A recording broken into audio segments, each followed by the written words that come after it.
Washington says it will use any means necessary to defend itself after the most powerful North Korean nuclear test to date. The White House says that it could potentially include using its own nuclear capabilities. President Trump reaffirmed the commitment of the United States to defending our homeland, territories and allies, using the full range of diplomatic, conventional and nuclear capabilities at our disposal. We have many military options, and the President wanted to be briefed on each one of them.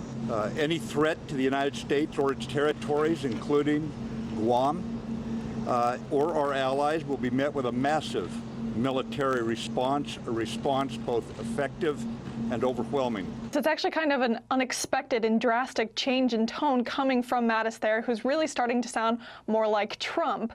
Now, he did add that America is not seeking the annihilation of North Korea, but it's highly unlikely that those comments will be of any comfort to anyone in North Korea, given how quickly his stance changed from there's always the possibility of a diplomatic solution to we don't want to kill you, but we certainly can if need be. Now, these statements are made even more ominous given comments made by President Trump before he met with Mattis and the other generals. Mr. President, will you attack North Korea?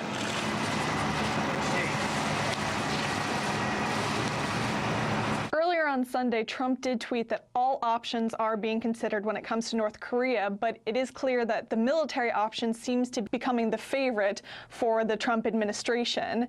Meanwhile, we have China and Russia urging all sides to show restraint, but it seems that Team Trump is going to stick with the aggressive rhetoric that we've seen from the president as of late. They will be met with fire and fury like the world has never seen. North Korea better get their act together, or they're going to be in trouble like few nations ever have been in trouble in this world. Okay? And this man will not get away with what he's doing, believe me. And this has really already escalated past just a war of words. We've already seen America bolster their military presence in the region and continue to conduct drills with South Korea, much to the displeasure of their northern neighbors.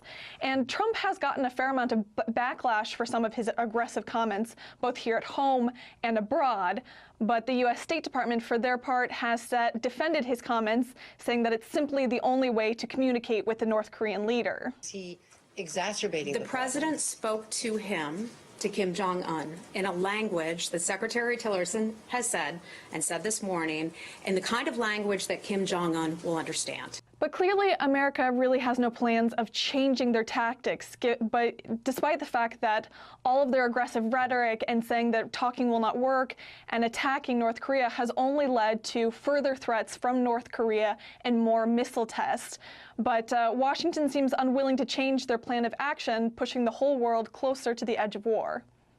Jacqueline Vuga reporting there. Well, since Pyongyang's nuclear test, South Korea conducted a snap military drill in response. Seoul says it simulated a strike on the North's nuclear testing site, and missiles were fired from the ground and also fired from fighter planes, and they reportedly hit their intended targets in the Sea of Japan. Well, in another development there, South Korea's Environment Ministry has now approved the deployment of the American-made THAAD missile defense system. It was partly delivered back in March, but it later turned out that the necessary environmental checks were not carried out and the deployment was delayed. However, it seems to have been accelerated now concerning a number of countries in the region. China, for instance, has said that it does fall within the range of the system. We got expert opinion on the tension on the Korean Peninsula. I think the Trump administration is painting itself into a corner. So, for instance, Trump recently tweeted that talks are not the answer.